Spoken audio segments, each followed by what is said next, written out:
오늘은 전체적인 부분을 간단히 좀 보려고 열었는데요. 이거는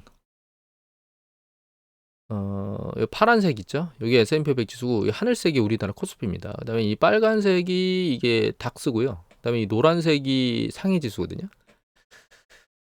여기서 봐야 될 거는 가장 강력한 거는 독일 지수다. 보시면 이제 깨진 직전의 고점 수준에 막 육박해서 올라가고 있죠. S&P 500 지수도 아직 한참 멀었고요. 우리나라 지수도 한참 멀었습니다. 중국도 일정 부분 더 올라가야 되거든요. 그런데 닥스, 그러니까 유럽 지수들은 괜찮은데 상당히 유럽이 좀 괜찮은 패턴을 보이고 있다. 이게 과도하게 올랐던 것에 대해서 다시 회귀하는 거다 이렇게 이해하시면 될 것 같아요. 너무 이제 미국이나 우리나라는 이제 한번 급격하게 오른 패턴을 보인 적이 있는데 그것 때문에 상대적으로 반등을 한다 하더라도 이 궤도가 그렇게 높진 않다. 전고점에 도달하지 못하고 있다 이렇게 보면 될 것 같고, 중국 같은 경우는 작년도 12월 달에 위드 코로나 언저리로 때 들어왔잖아요. 근데 이게 상승 강도가 다른 데보다 세긴 하지만 그렇다고 하더라도 위드 코로나로 들어온 상황에서 이렇게 움직임 강도가 이 정도 되는 건 그렇게 센 건 아닌 것 같다 이렇게 이해를 저는 하고 있거든요. 마지막으로 이게 S&P 500 지수의 그 기술적 지표들이거든요. 이거는 MACD고요. 얘는 DMI고 얘가 머니플로우거든요. 자금은 여기 보면 최근에 보시면 이 S&P 500 지수가 내려왔다 올라왔다 내려왔다 올라왔다 반복하고 있긴 한데 옆으로 이제 개걸음을 치고 있긴 한데 MACD는 지금 시그널선을 치고 밑으로 내려왔고요. ADX 같은 경우에는, 그러니까 DMI 같은 경우에는 추세 지표는 사실 이 강도가 약해지고 있습니다. 방향성을 좀 타진하기는 좀 어려울 것 같고, 자금 머니플로우는 지금 시장 안에서 자금이 점점 들어가는 그러니까 주식시장으로 들어간 자금 규모가 점점 줄어들고 있어서 약간 윗방향보다는 아랫방향으로 S&P 500 지수는 방향성을 지금 타진하고 있는 게 아닌가 이런 생각을 좀 하게 만들고 있습니다. 그 다음에 이거는 이제 캔들 차트, 요게 달러 인덱스고요. 캔들 차트가. 그 다음에 검은 게 유가, 이 노란 게 금, 빨간 게 구리입니다. 작년도 10월달 이후에 급격하게 쭉 달러 인덱스가 내려왔고 주가가 올라가는 방향성을 보였었는데 그거에 맞춰서 이제 구리하고 금값은 올랐었거든요. 그런데 유가는 이제 석유 제재나 이런 것들과 관련해서 아랫방향으로 좀 내려와서 진정된 국면을 보이고 있고, 구리가격 같은 경우에는 직전에 달러 인덱스의 저점 수준보다는 낮은 수준으로 내려왔죠. 그죠? 그런데 금은 그 직전 저점 수준에 있었던 수준보다도 높은 수준에 올라와 있습니다. 최근 주식시장이 좀 불안정해지면서 3월달 이후에 주식시장이 불안정해지면서 금 선호도가 좀 높아져 있는 상황이다. 그러니까 부동산도 불안정하죠. 원자재도 불안정하죠. 그러니까 그리고 주식도 불안정하니까 금 쪽으로 좀 몰려 있긴 합니다. 그리고 최근 그 달러 인덱스가 그 100일 달러대에서 왔다 갔다 하고 있는데 그 시기에 이 구리 가격이나 요거 유가 같은 경우는 급락한 상황, 그러니까 아래쪽으로 쭉 밑으로 밀려 내려와서 경기 수축에 대한 우려성이 지금 원자재에서는 좀 높게 일어나고 있다 이렇게 봐야 될 것 같고, 유가는 여기서 급등했던 이유가 그 감산 때문에 급등했었죠. 그거 다 빼먹은 상황입니다. 구리 가격은 직전에 있었던 고점 2,000달러 선 수준에서 왔다 갔다 하고 있는데 이게 2020년도 한 8월 달인가 그때거든요. 근데 이거 앞으로 더 당겨 보면 이게 2011년도 8, 9월인가 그때로 돌아가도 그때가 2,000달러 언저리에서 깨졌거든요. 그래서 이제 여기 계속 두들겨 맞고 있는 겁니다. 2,000달러에 온수당 2,000달러에 계속 두들겨 맞고 있다 이렇게 이해를 하시면 될 것 같아요. 향후에 추세적으로 이 금 가격이 조금 더 머리로 들어올릴 수 있는 가능성은 존재합니다. 왜냐하면 이제 경기 수축에 대한 압력이 더 세지면 결과적으로 이제 원자재 가격은 약세일 거고 주가도 약세로 가겠죠. 그러면 금을 선호할 수 있는 부분이 있긴 한데, 다만 점진적으로 주식시장이 약세를 보이면 금값이 이렇게 추세적으로 계속 좀 더 타고 올라갈 수 있는 가능성이 존재하긴 하는데, 만약에 급격하게 지난번 SV 사태나 이런 것처럼 급격하게 그 주식시장이 요동을 치잖아요. 그러면 얘가 추세적으로 더 뻗어날 가능성도 있긴 하겠지만 이 달러 인덱스가 확 들릴 수 있거든요. 글로벌 안전자산 선호도가 높아지면서. 그러면 이 금값이 오히려 위로 들리는 게 아니고 아랫방향으로 밀릴 가능성을 가지고 있기 때문에 급격히 하락하는 경우에는 이게 상승과 하락의 가능성이 50대 50이라고 봐야 됩니다. 자, 그리고 유가 잠깐 보면 이거는 NEST 사이트에서 보여주는 거고요. 이 위에 있는 게 이게 그 브렌트 유가래요.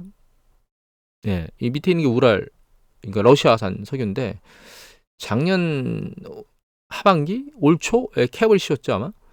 그래가지고 그 이전에 이제 캡을 씌운다고 쭉 벌어졌었어요. 쭉 벌어져가지고 이게 한 칸 넘어, 그러니까 20달러 넘어 갭이 벌어졌다가 최근 보면 20달러 정도 수준으로 줄었거든요. 그래서 러시아산 석유 제재하는 걸로 그 좀 가격을 아랫방향으로 짓누르던 그런 패턴은 이미 끝났습니다. 그런 패턴은 의미가 없어졌고, 유가는 이제 경기 수축과 관련된, 러시아하고 상관없이 경기 수축과 관련된 베이스에서 움직일 것 같다, 이렇게 이해를 하면 될 것 같아요.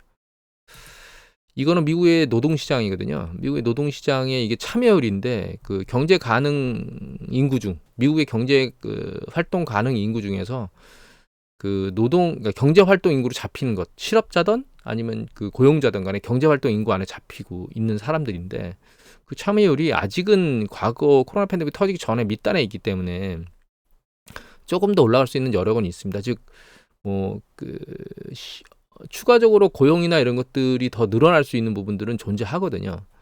다만 이제 그 조기 은퇴자들이 많았었잖아요. 그래서 얘가 계속 추세적으로 밀고 올라갈 수 있을지는 좀 지켜봐야 될 것 같고, 다만 인구가 새로 늘어난다는 점, 그러니까 새로 경제활동 인구에 들어오는 인구들이 있다는 점하고 과거보다 낮다는 점에서 일정 부분 더 올라갈 수 있는 가능성이 있기 때문에, 여기 보시면 이제 이번에 그 비농업 부분 고용이 계속 늘어나고 있는 게 나와서 경제 지표가 좋다고, 고용 지표가 좋다고 얘기를 하고 있죠.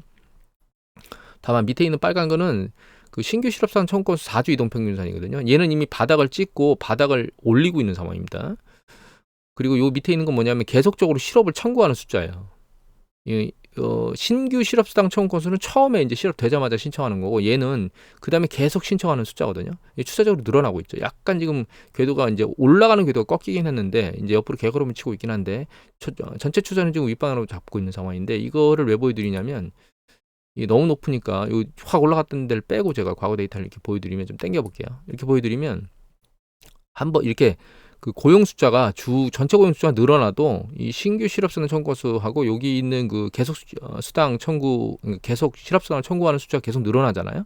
이 늘어나면 그 향후에 새로운 어떤 경기 사이클을 만드는 게 아니고, 경기가 수축하는 쪽으로 한번 전환돼서 수축이 된 이후에 다시 고용 시장이 좋아지는 거거든요. 여기도 마찬가지죠. 여기도 추세적으로 올라가면 한번 꺾입니다. 여기도 마찬가지예요. 그래서 얘가 지금 궤도를 타고 올라가고 있다는 얘기는, 이 신규 실업수당 청구 건수 4주 이동평균선하고 여기 계속 수당 청구 건수가 계속 올라간다는 건, 그러니까 여기서 고용이 계속 늘어난다는 거에 포커스를 맞추면 되는 게 아니고, 이 두 가지 신규 실업수당 청구 건수하고 계속 수당 청구 건수의 숫자가 늘어난다는 게 포커스를 맞춰야 된다는 거예요. 얘가 지속될 수 없다는 겁니다. 그래서 좀 더 추세를 봐야 되겠지만, 이 두 가지 밑에 있는 신규 실업이나 계속 실업, 수당 청구 숫자 계속 추세적으로 올라가면 어느 시점에 이 고용 지표는 증가하지 못하고 멈추면서 옆으로 개걸음을 치게 될 거예요. 그러다가 감소하겠죠. 여기 보시면 이렇게 나오죠. 이렇게. 그죠? 얘가 올라가고 있지만 이 전초로 얘가 향후에 꺾일 상황으로 움직이고 있다라고 라고 해석을 해야 된다는 거예요. 지금 올라가는 게 좋긴 하지만 고용 시장은 식어가고 있다, 이렇게 해석을 해야 된다는 겁니다. 그리고 이건 소득이거든요. 미국의 소득인데 이거 실질이 없습니다. 이 밑에 있는 이자하고 이거 저축 금액인데 실질이 없어서 명목의 소득 금액을 봤는데, 명목 소득 금액은 추세적으로 계속 늘어나죠. 그래서 좋은 것 같긴 한데, 문제는 이제 밑에 있는 빨간 겁니다. 빨간 거는 이자 금액이거든요. 이자 금액이 계속 빨리 늘어나고 있어요. 이 숫자는 보지 마십시오. 곱하기나 막 이런 거 해가지고 추세를 보기 위해서, 맞추기 위해서 해놔서 좀 다른데, 이자 금액이 빠른 속도로 늘어나고 있고, 밑에 보시면 저축 금액인데 저축 금액이 줄다 올라가고 있거든요. 한 가지 더 보여드리면 이건데, 이게 뭐냐면 이게 그 기부금이에요. 가게에서 뭐 종교든 아니면 다른 사람을 도와주는 거든 그런 기부금을 내는 거거든요. 이 기부금 내는 게 여기 보시면 중간에 이렇게 멈추는 패턴이 있긴 한데, 최근 보면 최근도 쭉 갑자기 줄고 있거든요. 이게 최근이 아닙니다. 작년 보시면 6월 이후로 기부금 내는 기부금 내는 규모가 점점 줄어들고 있어요.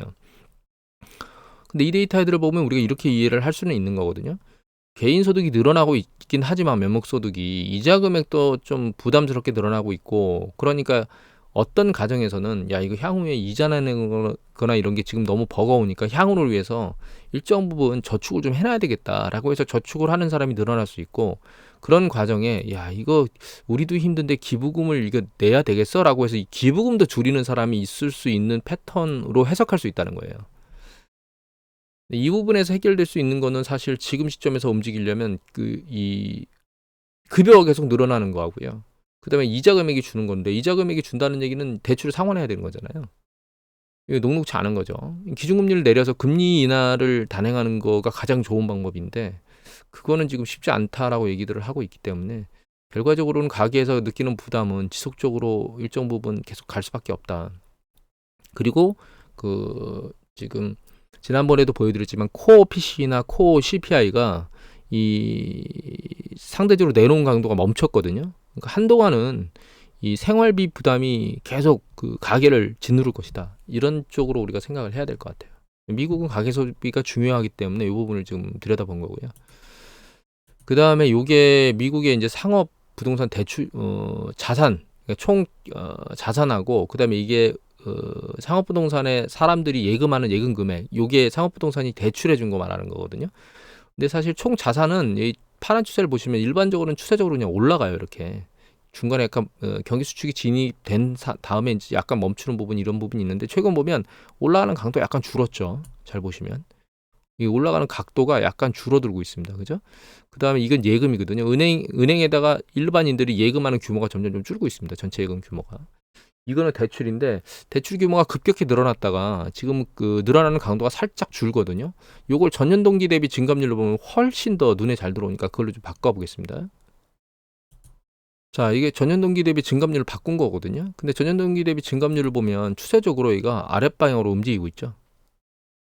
보시면 경기 정점에서 수축 국면으로 내려갈 때 정점을 치고 이제 수축 국면으로 움직일 때 추세적으로 이게 아랫방향으로 지금 내려가는 패턴들을 보이고, 특히 대출 보면 여기 녹색입니다. 대출 쭉 추세적으로 내려가고 있죠. 얘가 지금 정점을 찍고 내려오고 있습니다. 지난번에 대출 관련된 것만 보여드렸는데 이건 대출이고요.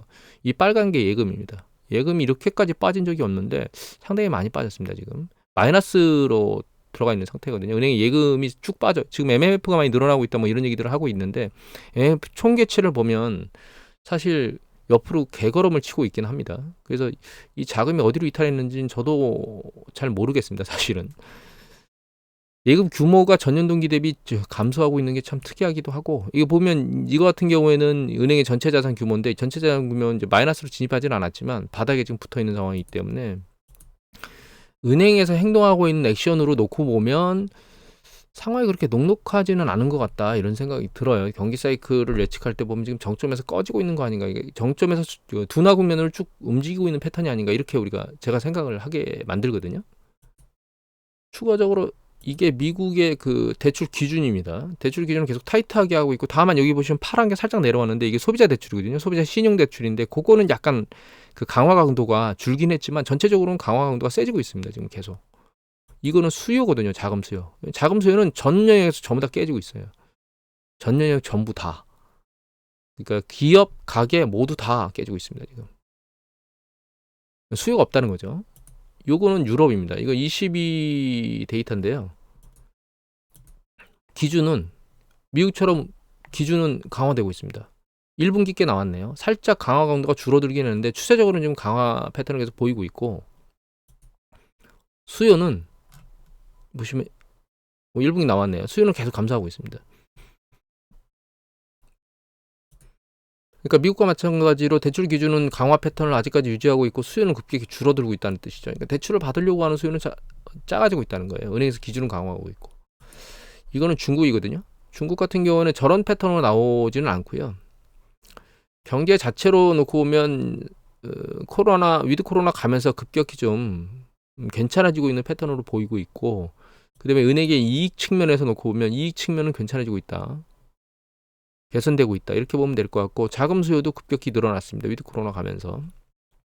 하지만 통화정책에 대한 어떤 감도를 보면 이 4분기보다 늘어나진 않았어요. 이건 아마 기준금리를 내리는 게 아니고 지준율 정도 가지고 조작하는 것 때문에 이렇게 느낌이 있는 것 같아요.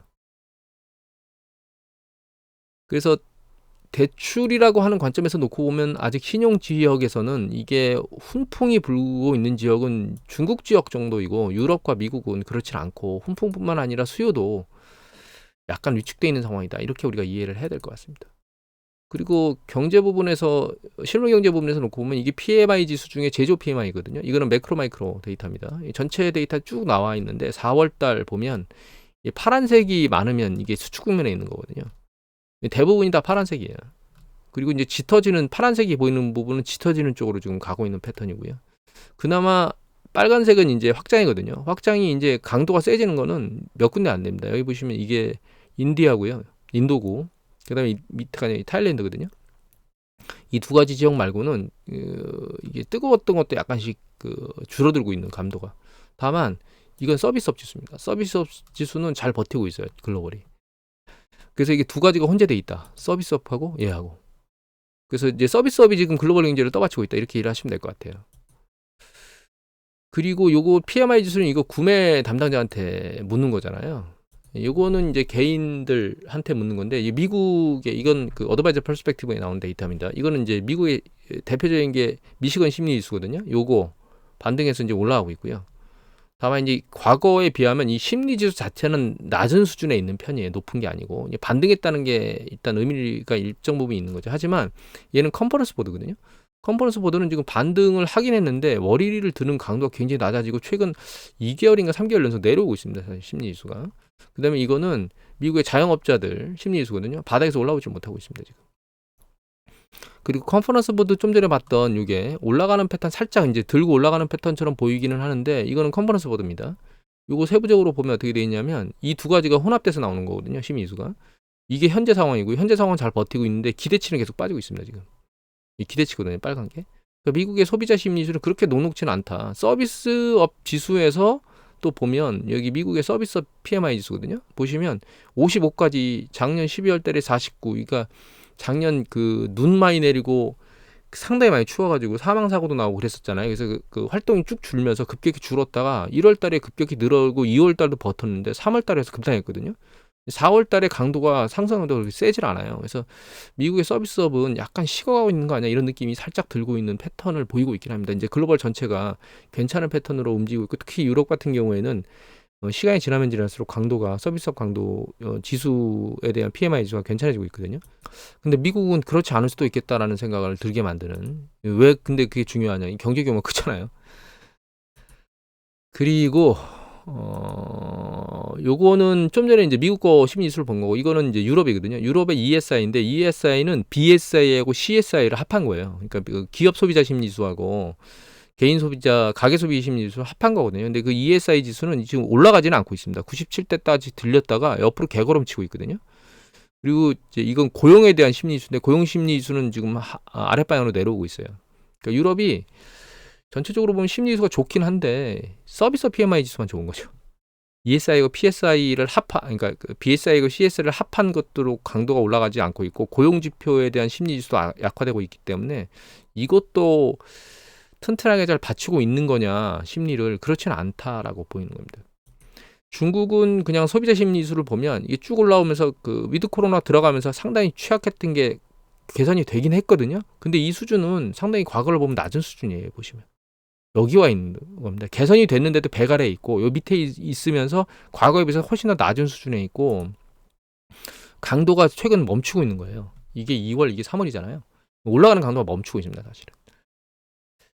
그래서 위드 코로나 같지만 사실 중국의 PMI 지수는 통계당국 PMI는 지금 마이너스 국면으로 나왔거든요.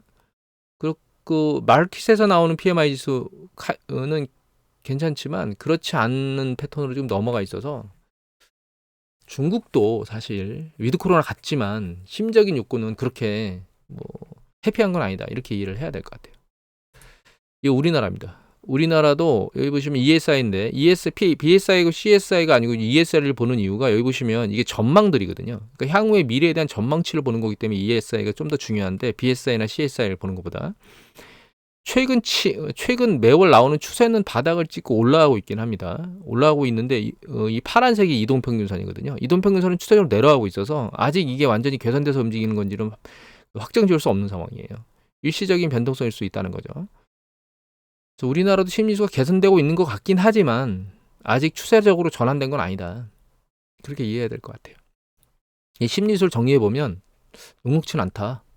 예. 보랏빛으로 볼 만한 여건이 안 된다. 그나마 위드 코로나 같던 중국도 꼭 그렇게만 볼 수는 없다. 다만 지금 이제 심리지수로 놓고 보면 좋은 데는 서비스 PMI 지수가 좋다. 전체 다 그런 건 아니고.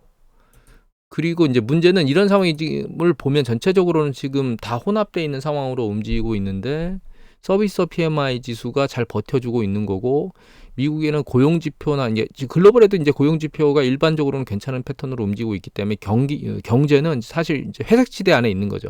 이 회색이 보랏빛으로 갈 거냐, 아니면 빨간빛으로 갈 거냐, 이 경계선에 있는 거예요. 중요한 거는 예를 들면 고용지표 하나로 말씀드리면 끝자락까지 많이 올라왔다는 거예요. 활동인구도 많이 늘어났고 실업률 상당히 많이 내려와 있잖아요. 그러면 얘가 계속 실업률이 내려간다거나 경제 참여 인구들이 계속 늘어난다거나 이런 패턴을 계속 할 수 있느냐가 문제점인 거죠. 경기는 순환하거든요. 사이클은. 순환하다가 이제 상당히 많이 뜨거워진 상태가 되면 어느 순간에 그 뜨거워진 게 식어지면서 이제 경기가 수축하면서 고용시장하고 재고시장하고 신용시장하고 자산시장이 다 조정을 받고 그게 새로운 사이클을 만들면 다시 올라가는 건데, 지금 과연 연준이 어떤 액션을 취하지 않고 경기 사이클이 그렇게 다시 돌 수 있겠느냐라고 하는 부분은 좀 물음표밖에 안 된다는 생각을 하고 있습니다. 그래서 단기적으로 크게 변동성을 보일 가능성이 지금으로서는 안 보이긴 하지만 뜬금없이 뚱 튀어나올 수 있는 건 있는 거죠. 우리나라 같은 경우는 지금 프로젝트 파이낸싱 5월달 문제들이 어떻게 터질지는 좀 아직 진행 중이니까 좀 상황을 봐야 될 것 같고, 미국 같은 경우 상업부동산 얘기를 하고 있으니까 상업부동산 보면 이거 이제 가끔 보여드렸던 그 그린스트릿에서 보여주는 그 상업부동산 가격지수 전년 동기 대비 한 15% 빠졌고 3개월 전 대비는 2% 빠졌고, 그나마 이제 직전 대비는 이제 빠진 게 없거든요. 근데 이제 추세는 지금 정점을 치고 상업부동산 가격이 내려오고 있다. 이 글로벌 금리 때도 정점을 치고 경기 정점 언저리에서 내려오기 시작해서 저점까지 밑으로 밀려 내려갔거든요. 지난번에 제가 무디스인가 어딘가 보여드렸죠. 2024년도 상반기가 지나고 나서야만 상업부동산이 올라갈 거라고 예측을 하고 있는 걸 좀 보여드린 적이 있는데, 그런 상황이 지금 되고 있고 공실률도 상당히 많이 올라가고 있다. 이거는 내셔널 커머셜 엣지 데이터인데 4월 보시면 이게 이제 그 오피스 건설 착공이거든요. 착공인데 1분기만 보면 상당히 많이 줄었죠. 그죠? 여기 보시면 25M, 16M, 12M, 14M 이렇게 돼서 올해는 6M이에요. 그러니까 이게 가격이나 이런 것들이 떨어지고 있으니까 이 착공을 잘 안 하는 거죠. 그리고 밑에 보면 이게 그 공실률인데 이게 직전 12개월 이후, 그러니까 12개월 전과 지금 3월, 이건 3월 달까지 나온 거거든요. 3월까지의 공실률 증감률인데 이거 0.8%, 0.8, 3.7% 올라간 데도 있습니다. 4.4 올라간 데도 있고, 물론 줄어든 데도 있긴 합니다. 그다음에 절대적 수치가 이렇게 낮은 경우는 상관없지만 높은 데도 상당히 많아요. 19%, 19%면 20%라는 얘기잖아요. 5개 중에 1개가 공실이라는 얘기입니다. 뒤로 넘어가면 23%도 있어요. 휴스턴 같은 경우에는 이게 거의 4개 중에 하나가 공실이에요. 그래서 이제 중요한 건 과연 그럼 상업부동산 문제가 터질 것이냐라고 하는 문제인 거잖아요. 그런데 앞에서 봤던 여러 가지 경제 지표의 상황을 놓고 보면 경제가 그렇게 향후에 탄탄하게 갈 거라고 보장할 수 없는 상황인 거거든요. 이 상황에서 상업부동산 문제가 실제 터지면 상황이 굉장히 심각한 거죠. 거기에다가 중소지방은행의 뱅크런까지 혼합이 돼버리면 그거는 상황이 상당히 심각할 수 있다라고 하는 부분을 감안해 봐야 됩니다. 지금 뱅크런 상황이나 이슈가 그럼 조짐이 있느냐, SVB 이후에 아직까지는 데이터상으로 저는 그 조짐을 찾지는 못하고 있기 때문에 단기간에 그런 일이 터질 거라는 생각은 안 하고 있습니다. 다만 이제 주식시장이 먼저 선반응해서 막 그 지방은행이 아래로 폭락했다가 다시 급등했다가 뭐 한 50%, 60% 폭락했다가 퍼시픽 에스타뱅크 같은 경우에 뭐 80% 넘게 급등했다가 막 이런 거 하고 있는데, 이거는 그만큼 시장에서 불안정하게 본다는 거잖아요. 지방은행 상황을. 이게 뱅크런으로 먼저 이어지고 상업부동산 문제가 터질지, 아니면 상업부동산이 터지면서 같이 터질지, 아니면 아예 이런 문제가 추가적으로 이슈가 진행되지 않을지, 이거는 우리가 알 수가 없습니다. 다만 그러니까 발생하지 않을 가능성이 100이 아니라면 이런 일이 터졌을 때를 대응해야 되겠죠. 근데 이제 이게 경제가 탄탄한 상황에서 있을 때는 이런 일이 터져도 수습이 빨리 되고 문제가 해결이 되고 주식시장은 내려가는 강도가 일정 부분에서 멈춰서 다시 반등할 수 있는 여건이 되는데, 제가 보기엔 글로벌 경제가 그렇게 녹록치 않은 상황입니다. 이 바닥이, 경제가 떠받치는 바닥이 이게 불안정해요. 그런 상황에서 이런 일이 터지면 상당히 큰 폭으로 주식이 내려갈 수 있다라고 하는 우리가 가능성을 열어야 된다는 거죠. 그런 관점에서 이 상업부동산 문제가 완전히 쓱 스치고 지나가서 문제가 일정 부분은 안 생기겠다라고 할 수 있는 그런 과정까지 갔을 때 좀 더 주식시장이 위로 올라갈 수 있다라고 생각을 하고 우리가 액션을 해야 되는 거 아닐까요? 다만 결과적으로 우리가 그가 확장화 수축을 반복하잖아요. 근데 그 확장화 수축을 반복할 때 보면 우리가 텀 스프레드, 기간 스프레드, 그러니까 장단기 금리 역전이 반복되고 결과적으로는 장단기 금리 역전이 반복된 이후에는 기준금리가 급격히 내려가서 다시 스프레드가 원상태로 돌아오지 않는 정상 스프레드, 그러니까 장기와 단기 스프레드가 정상 스프레드로 일정 부분 벌어지지 않는 이상 새로운 경기 사이클을 만든 적은 없습니다. 그런 관점에서 놓고 보면 연준이 기준금리를 일정 부분 큰 폭으로 내리지 않는 이상 수년간 주식시장이 올라가는 새로운 경기 사이클을 만들기는 어렵다라고 생각을 하고 있고, 이 얘기는 제가 계속 반복적으로 말씀드렸기 때문에 오늘은 그냥 마무리 말로만 하고 차트는 안 보여드리고 이것으로 끝내도록 하겠습니다.